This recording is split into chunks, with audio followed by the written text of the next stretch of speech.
성도 여러분 안녕하세요. 하나님의 평안이 2월 달에 첫 안식일을 맞는 여러분과 함께 하시게 되기를 기도합니다. 이번 2월 한 달 동안 안식일 환영 예배의 말씀을 전하게 된 내시빌 교회의 윤석원입니다. 저는 이번 한 달 동안 7교회에 보내는 사랑의 편지들이라고 하는 주제로 요한계시록 2장과 3장에 나오는 7교회를 함께 살펴보려고 합니다. 이것은 당시에 소아시아에 있던 7교회에 보낸 하나님의 권면이기도 하지만 동시에 모든 그리스도인들, 각 시대의 모든 그리스도인들에게 보내는 하나님의 사랑의 메시지입니다. 왜냐하면 7교회에 편지를 보낼 때 성경은 귀 있는 자는 성령이 교회들에게 하시는 말씀을 들으라고 우리 모든 그리스도인들을 초청하기 때문입니다. 저는 오늘 에베소 교회에 보내는 권면을 살펴보면서 첫사랑을 회복하라라고 하는 제목으로 하나님 말씀을 전하려고 합니다.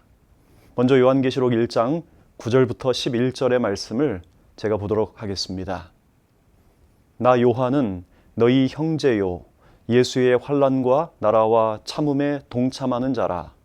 하나님의 말씀과 예수를 증언하였으므로 말미암아 밤모라 하는 섬에 있었더니 주의 날에 내가 성령에 감동되어 내 뒤에서 나는 나팔 소리 같은 큰 음성을 들으니 이르되 내가 보는 것을 두루마리에 써서 에베소, 서머나, 버가모, 두아디라, 사데, 빌라델비아, 라오디게아 등 7교회에 보내라 하시기로. 요한계시록이 기록된 때는 AD 96년경입니다. 예수님께서는 승천하신 지 거의 65년이 지났지만 예수께서는 다시 재림하지 않으셨습니다. 예수님의 제자들은 또 동료 사도들은 다 죽고 요한만이 홀로 살아남았습니다. 요한은 하나님의 말씀과 예수의 증거를 인하여 밤모라고 하는 지중해의 한 섬으로 추방을 당했지요. 당시 로마의 황제는 도미티아누스라고 하는 황제였습니다. 바로 이전 황제가 그의 형 타이터스라고 하는 황제였는데 그는 백성들에게 인기가 참 좋았습니다. 도미시안이라고 하는 이 황제는 모든 일에 그 형과 비교되는 것이 싫었습니다. 그래서 열등감에 사로잡힌 그는 마침내 황제를 신으로 숭배하라고 하는 명령을 제국 내에 내린 것입니다. 물론 모든 그리스도인들은 그것을 강하게 거부했지요. 그 그리스도인들 가운데에는 지도자 요한이 있었습니다. 요한은 로마로 소환되어서 끓는 기름가마 속에 던져졌습니다. 하지만 하나님은 3명의 히브리 청년들을 풀무 속에서 보호하신 것처럼 하나님의 노종 요한을 보호하셨습니다. 요한을 기름가마로 죽일 수 없었던 황제는 그를 밤모라고 하는 아주 궁벽한 섬으로 추방해 버린 것입니다. 밤모라고 하는 섬으로 쫓겨간 요한이 그곳에서 어떤 삶을 살았을까요? 평생을 믿음대로 살았는데 왜 이런 시련이 나에게 왔는지 하나님께 불평을 했을까요? 영감의 글은 이렇게 적고 있습니다. 사도행적 570쪽에 있는 말씀이에요. 에게해 가운데 있는 바위로 덮인 불모의 섬인 밤모는 로마 정부가 죄수들을 정배지로 택한 곳이었으나 하나님의 종에게는 이 침울한 거처가 하늘의 문이 되었다. 밤모의 절벽과 바위 가운데에서 요한은 그의 창조주와 교통하였다. 그가 그의 과거 생애를 회고하고 받은 축복들을 생각할 때에 마음의 평화가 흘러넘쳤다라고요.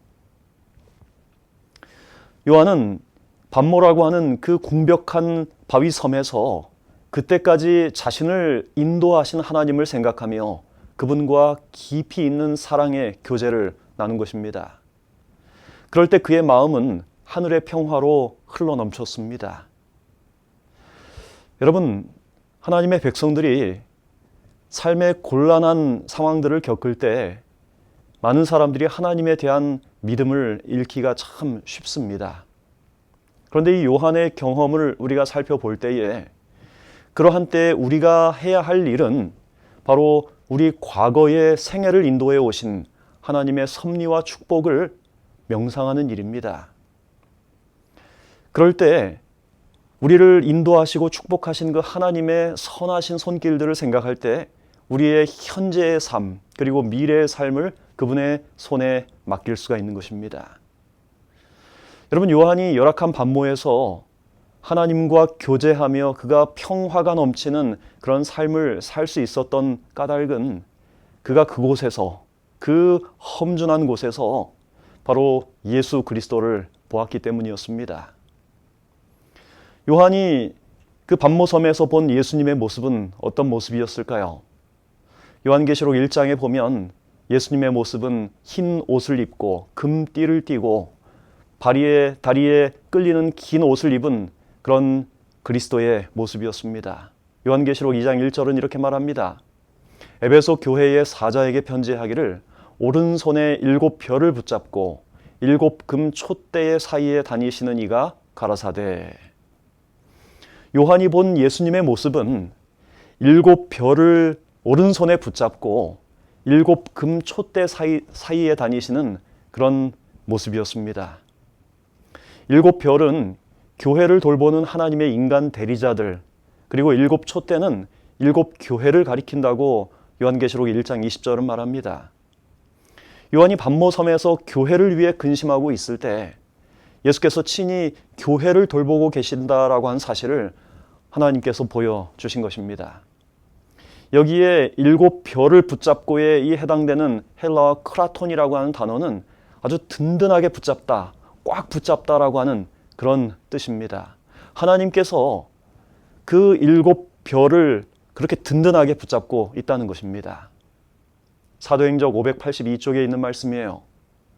그분은 부단한 조심과 끊임없는 경계로 당신의 파수병들 중 어떤 이들의 빛이 흐리거나 꺼지지는 않는지 보시려고 살피신다. 촛대들이 단순히 인간의 돌봄에 맡겨진다면 껌뻑거리는 불꽃은 약해져서 꺼져버릴 것이다. 그러나 그분은 여호와의 집에 참 파수꾼이시요 성전 마당에 참 청지기이시다. 당신의 계속적인 사려와 유지하시는 은혜는 생명과 빛의 근원이다 라고 말씀하고 있어요. 2022년 3월 바나 리서치에서 이런 발표를 했습니다. 미국의 풀타임으로 근무하는 이 목회자들 중에 42%가 목회를 그만둘 것을 아주 심각하게 고려하고 있다는 것입니다. 56%는 사역에서 오는 아주 극심한 스트레스 때문에 그것을 그만두고 싶다는 거예요. 그리고 43%는 목회를 하는 것이 홀로 고립되어 있다는 생각에서 오는 그 외로움이 너무 심하다는 거예요.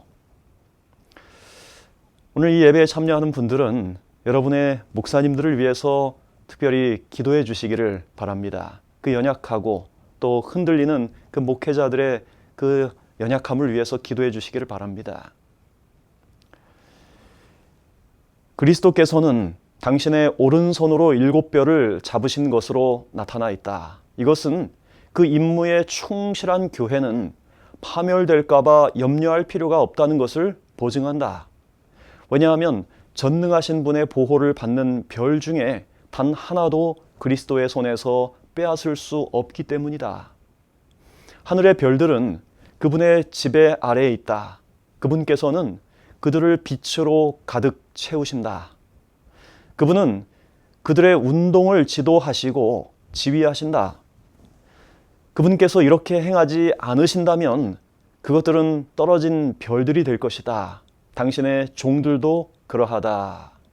사도행적 583쪽에 있는 말씀입니다. 여러분, 우리는 종종 자동차가 충돌했다는 교통사고 소식을 자주 듣습니다. 그리고 넓은 바다에서도 선박들이 충돌하는 그런 뉴스를 접합니다. 그런데 여러분, 우주에는 수많은 별들이 그 궤도를, 광대한 궤도를 운행하고 있습니다. 그런데 우리는 그 별들이 서로 충돌했다는 이야기를 거의 듣지 못합니다. 왜냐하면 방금 읽은 이 말씀에 의하면 예수께서 친히 하늘의 별들을 운행하고 인도하고 계시기 때문이라고 하는 사실이에요. 그런데요, 하나님께서는 그 물리적인 천체의 별들도 인도하시고 그들을 붙드시지만 영적인 별들, 하나님의 복음을 부여받은 영적인 별들, 지도자들을 인도하신다라고 하는 것이 이 말씀입니다. 태양이 별에 빛을 주는 것처럼 의의 태양이신 그리스도는 교회의 지도자들에게 진리의 빛을 나누어 주시는 것입니다. 그리고 하늘의 무수한 별들을 인도하는 것처럼 예수님은 연약한 교회의 지도자들을 지금도 인도하고 계신다는 것입니다. 마태복음 24장 29절에 이런 말씀이 있습니다. 그날 환난 후에 즉시 해가 어두워지며 달이 빛을 내지 아니하며 별들이 하늘에서 떨어지며 하늘의 권능들이 흔들리리라. 마태복음 24장에서 예수님은 재림의 징조 중 하나가 하늘에서 별들이 떨어지고 해가 빛을 잃는 것들을 말씀하고 계셔요. 요한계시록 6장 12절 13절의 말씀을 보겠습니다. 내가 보니 여섯째 인을 떼실 때에 큰 지진이 나며 해가 검은 털로 짠 상복같이 검어지고 달은 온통 피같이 되며 하늘의 별들이 무화과 나무가 대풍에 흔들려 설익은 열매가 떨어지는 것 같이 땅에 떨어지며. 지금 이 광경은 여섯째 인을 하나님께서 떼실 때에 이 땅에 있게 될 그 사건들을 묘사하고 있습니다. 큰 지진이 있고요. 태양이 빛을 잃습니다. 그리고 하늘의 별들이 무화과 나무가 그 열매가 대풍에 흔들려 떨어지는 것처럼 우수수 떨어지겠다는 거예요. 실제로 우리는 이 예언이 1833년 11월 13일에 그 암흑일과 유성으로 이루어졌다고 우리는 이해하고 있습니다. 그런데 그 일들은 앞으로 더 자주 이루어질 것입니다. 그런데 여기에서 말하는 이 별은 실제 천체의 별뿐만 아니라 하나님의 영적인 지도자를 가리키고 있다고 하는 사실을 우리는 잊지 말아야 합니다. 선지자 왕 188쪽에 있는 말씀이에요. 그 찬란함 때문에 우리들이 감탄해왔던 많은 별들이 그때의 어둠 속으로 사라질 것이다. 그 찬란함 때문에 우리가 정말 존경하고 감탄해왔던 많은 종교 지도자들이 그 마지막 때의 어둠 속으로 별처럼 사라지게 될 거라는 거예요. 영국의 로이 클레멘스라고 하는 존경받는 한 목사가 있었습니다. 그가 아내에게 편지 한 통을 써놓고 자신의 비서와 함께 도망을 쳤습니다. 그런데 그의 비서는 여자가 아니라 남자였어요. 그가 남긴 편지의 내용은 이것이었습니다. 내 인생 최대 실수가 둘이 있는데 첫째는 목사가 된 것이고 둘째는 당신과 결혼한 것이요. 아내에게 한 것입니다. 영적으로 존경받던 한 목사가 왜 그런 편지를 남기고 자신의 비서와 함께 사라졌을까요? 나중에 알고 보니 그 목사는 회심하기 전에 게이였습니다. 난잡한 삶을 살다가 하나님을 만난 것입니다. 그리고 유능한 설교자가 되었고 많은 사람들로부터 존경을 받게 된 거예요. 하지만 어느 순간부터 하나님의 은혜가 그의 마음속에서 고갈되기 시작했어요. 그러자 그의 옛 본성이 다시 되살아난 것입니다. 여러분, 어떤 사람들도 영적인 지도자들도 예수께서 붙드시는 그 은혜의 손길을 떠나서는 아무도 온전할 수가 없습니다. 여러분, 예수님께서 이 교회와 지도자와 백성들을 붙들고 계시는 모습을 요한은 본 것입니다. 비록 여러분의 교회의 목회자들이 그리고 이 교회가 연약하고 초라할지라도 예수께서 붙들고 계신다는 사실을 잊지 않게 되기를 간절히 바랍니다. 그들을 위해서 기도해 주시기 바랍니다. 그리고 우리 모든 성도들도 예수의 붙드시는 그 손 안에 있게 되기를 간절히 소망합니다. 이 에베소 교회를 향한 예수님의 칭찬이 있지요. 요한계시록 2장 2절부터 3절의 말씀입니다. 내가 내 행위와 수고와 내 인내를 알고 또 악한 자들을 용납하지 아니한 것과 자칭 사도라 하되 아닌 자들을 시험하여 그의 거짓된 것을 내가 드러낸 것과 또 내가 참고 내 이름을 위하여 견디고 게으르지 아니한 것을 아노라. 여러분, 남녀노소를 막론하고 좋아하는 것이 있다면 바로 칭찬을 받는 것일 것입니다. 칭찬을 하면 그 사람의 마음을 얻기가 쉽지요. 근데 우리는 막상 칭찬하는 일에 참 인색합니다. 저도 그런 편이라고 할 수 있어요. 여러분, 칭찬은 고래도 춤추게 한다라고 하는 책이 있습니다. 그 책의 저자는 우연히 범고래 쇼를 통해서 조련사가 범고래를 조련시키는 방법을 보면서 인사이트를 얻어 그 책을 썼습니다. 그것은 범고래가 아주 멋지게 쇼를 해냈을 때 조련사는 즉각적으로 칭찬을 하고 실수했을 때는 질책을 하는 대신에 관심을 다른 방향으로 유도하며 계속해서 이 고래를 격려해 주는 것이었습니다. 그는 그 모습을 통해서 자신의 인생의 변화를 경험하고 그 책을 쓰게 된 것입니다. 근데 여러분, 칭찬은요, 사랑이 없으면 잘 나오지 않습니다. 그래서 우리도 배우자나 혹은 자녀들, 교우들에게 마음에서 우러나오는 칭찬을, 사랑에서 우러나오는 그 칭찬을 더 많이 할 수 있으면 참 좋겠습니다. 여러분, 예수님은요, 연약한 교회인 이 에베소 교회에 편지를 하시면서 먼저 교회를 칭찬하십니다. 내가 내 행위와 내 수고와 너의 인내를 안다고요. 내가 참고 내 이름을 위하여 견디고 게으르지 아니한 것을 내가 안다고요. 여러분, 역사적으로 이 에베소 교회는 AD 31년부터 AD 100년까지의 이 초기 교회를 우리에게 상징하는 교회의 모습입니다. 여러분, 이 시기에 초기 교회에 어떤 일들이 있었습니까? 예수께서 승천하시고 남겨진 제자들, 그리고 이 초기 교회는 극심한 핍박을 받았지요. 스데반과 같은 순교자가 나왔습니다. 하나님의 교회는 뿔뿔이 흩어졌습니다. 로마의 그 외곽에는 카타콤이라고 하는 곳에 많은 그리스도인들이 그 지하 토굴에 가서 그들의 신앙을 어렵게 유지했어요. AD 64년 7월 19일 로마에 대화재가 있었을 때 네로 황제는 그리스도인들을 그 화재의 범인으로 지목을 했고 극심한 핍박을 가행했습니다. 그러나 예수께서는 그런 극심한 박해와 핍박 속에서도 끝까지 믿음을 지킨 그 에베소 교회의 성도들을 칭찬하신 것입니다. 내가 다 안다고요. 너희의 아픔을 안다고요. 여러분, 이런 시가 있습니다. 방이 없다고 거절당하시고 짐승 곁에서 태어나신 예수님은 당신의 외로움과 쓸쓸한 시간을 알고 계십니다. 헤롯에게 쫓겨 애굽으로 피난했던 예수님은 당신의 적막한 나그네 길을 알고 계십니다. 가난한 시골 목수의 집에서 태어나 자란 예수님은 당신의 고생과 땀 흘린 피로를 아십니다.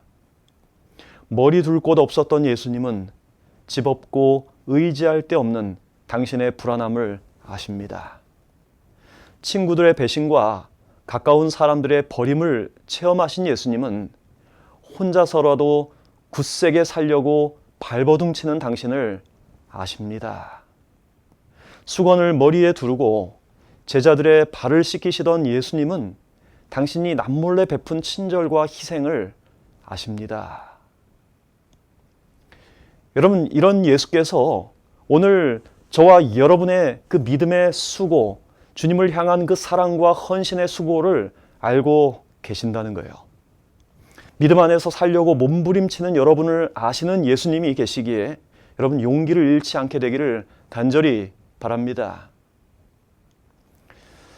여러분, 예수님은요, 이 에베소 교회를 칭찬하신 다음에 그 에베소 교회의 안타까운 모습을 책망하십니다. 그러나 이 책망은 그들을 비난하기 위한 책망이 아니라 그들을 사랑해서 오는 책망이라고 하는 거예요. 요한계시록 2장 4절에서 5절의 말씀입니다. 그러나 내가 너를 책망할 것이 있나니 너의 처음 사랑을 버렸느니라. 그러므로 어디서 떨어졌는지를 생각하고 회개하여 처음 행위를 가지라. 만일 그리하지 아니하고 회개하지 아니하면 내가 내게 가서 내 촛대를 그 자리에서 옮기리라. 요한이 이 말씀을 기록할 당시는 에베소 교회가 세워진 지 거의 40년 정도가 흐른 뒤였습니다. 그 당시 교회의 모습을 엘렌 G. 화이트는 사도행적 576쪽에서 이렇게 적고 있습니다. 그러나 얼마 후에 신도들의 열심은 쇠해지고 하나님께 대한 그들의 사랑과 상호 간의 사랑이 식어지기 시작하였다. 냉담함이 교회 안에 몰래 들어왔다. 에베소 교회의 모습은 처음 사랑을 잃은 것입니다. 교회에 냉담함이 들어온 거예요. 여러분, 오늘날 많은 아내와 남편이 그 배우자에 대한 첫사랑을 잃어버린 채 삽니다. 그런데 그럴 때 해결책은 배우자를 바꿀 것이 아니라 그들이 잃어버린 그 첫사랑을 회복하는 것입니다. 그렇다면 신랑 되신 예수님과 우리의 영적인 부부관계는 어떨까요? 여러분, 우리는 그 첫사랑을 잃어버리고 세상을 남편으로 두고 있지는 않습니까? 근본적인 해결책은 예수님과의 이 첫사랑을 다시 회복하는 것입니다. 예수님은 첫사랑을 잃어버린 우리에게 회개하라고 말씀하고 계셔요. 여러분, 회개가 무엇입니까? 회개란 그 정의가 여러 가지 있겠지만 저는 회개란 예수님과의 첫사랑의 그 관계를 회복하는 것이라고 저는 생각합니다. 잃어버린 관계를 회복하는 거예요. 여러분, 사랑하는 사람 사이에서 그 관계가 깨지면 정말 고통스럽습니다. 마찬가지예요. 우리가 하나님과의 그 사랑의 관계를 깨진 채로 살아가면 우리의 삶이 참 고통스러운 것입니다.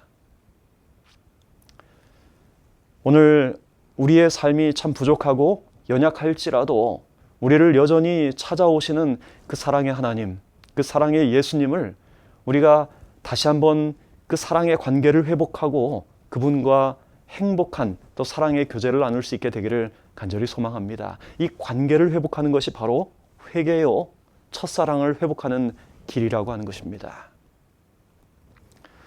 여러분이 예수님과 첫사랑을 가졌던 때가 언제였습니까? 여러분이 예수님을 개인의 구주로 영접했을 때가 있지요. 그리고 하나님의 사랑이 너무 좋아서, 말씀이 너무 좋아서 이 말씀대로 살기로 고백하며 침례를 받았을 때가 있을 것입니다. 여러분이 기쁜 마음으로 하나님과 그 교회를 위해서 헌신했던 적이 있으시죠? 그때와 지금 비교하면 여러분의 현재의 모습은 어떻습니까? 정채봉 시인이 쓴 첫 마음이라고 하는 시가 있습니다. 1월 1일 아침에 찬물로 세수하면서 먹은 첫 마음으로 1년을 산다면, 학교에 입학하여 새 책을 앞에 놓고 하루 일과표를 짜던 영롱한 첫 마음으로 공부를 한다면, 사랑하는 사이가 처음 눈을 맞던 날의 떨림으로 내내 계속된다면, 첫 출근하는 날 신발끈을 매면서 먹은 마음으로 직장 일을 한다면, 아팠다가 병이 나은 날에 상쾌한 공기 속에 감사한 마음으로 몸을 돌본다면, 개업날의 첫 마음으로 손님을 언제고 돈이 적으나 밤이 맞으나 기쁨으로 맞는다면, 침례를 받던 날에 빈 마음으로 눈물을 글썽이며 교회에 다닌다면, 여행을 떠나던 날 차표를 끊던 가슴 뜀이 식지 않는다면, 그 사람은 그때가 언제이든지 늘 새 마음이기 때문에 바다로 향하는 냇물처럼 날마다 새로우며 깊어지며 넓어진다. 여러분, 우리 마음에 예수님을 향한 그 첫사랑의 설렘이 다시 회복되었으면 좋겠습니다. 그래서 하늘로 향하는 우리의 마음이 날마다 새로워지고 깊어지고 넓어지기를 간절히 소망합니다.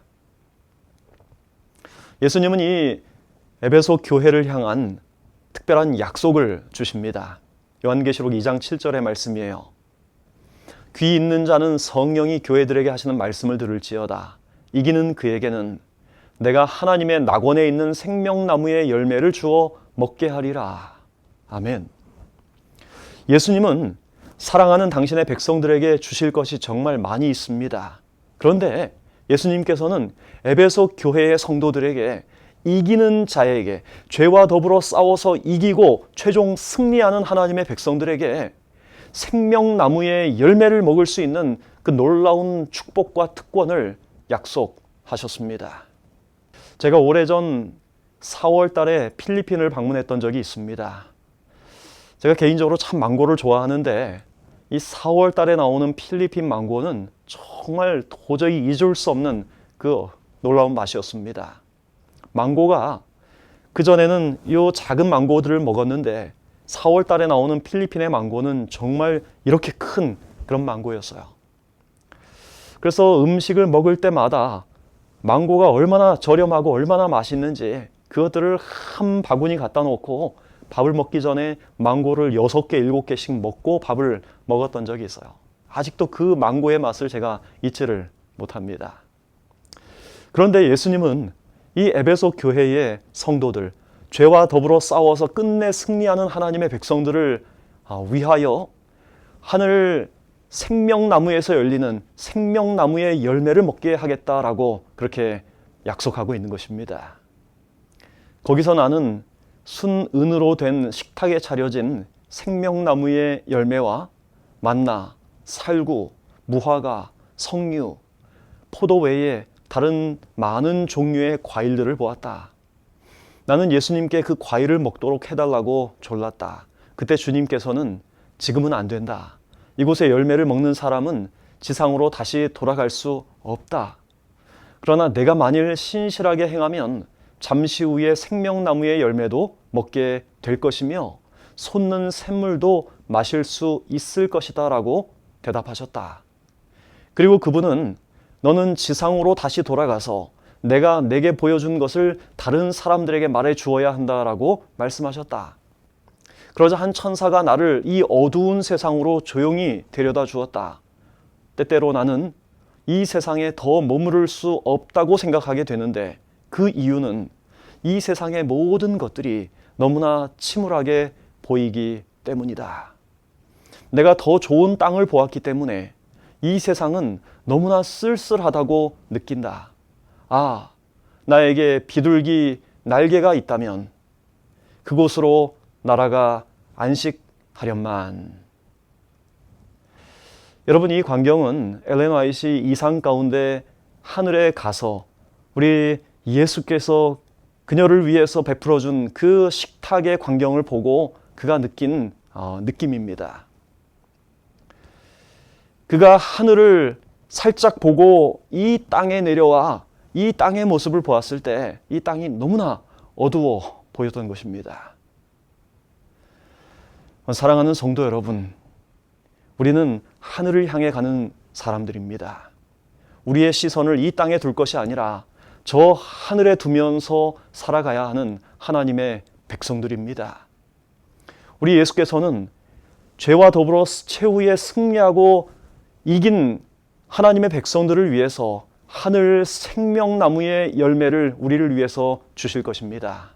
여러분, 그때까지 주님께서 우리를 위해서 그 아름다운 식탁을 베풀어 주시기까지 끝까지 신실하고 끝까지 충성하면서 하나님의 백성으로 신실하게 살게 되기를 간절히 소망하면서 오늘 말씀을 마치겠습니다. 함께 기도하겠습니다. 사랑하는 아버지 하나님, 오늘 에베소 교회를 향하여 하나님께서 보내신 사랑의 편지를 읽어보았습니다. 하나님, 그 극심한 박해와 환난 가운데에서도 하나님께 충성했던 그 신실한 백성들, 그들의 형편을 아시는 하나님께서 오늘 우리의 삶의 여러 아픔과 고통 또 슬픔을 염려를 하십니다. 하나님, 끝까지 신실하게 주님의 백성으로 살도록 인도하여 주시옵소서. 여전히 하나님의 연약한 교회를 붙드시고 또 종들을 붙드시는 그 하나님의 놀라운 사랑과 은혜 안에서 끝까지 주님을 의지하며 신실하게 사는 주의 충성스러운 백성들 되도록 아버지 인도하여 주시옵소서. 모든 말씀을 예수님의 이름으로 간절히 기도합니다. 아멘.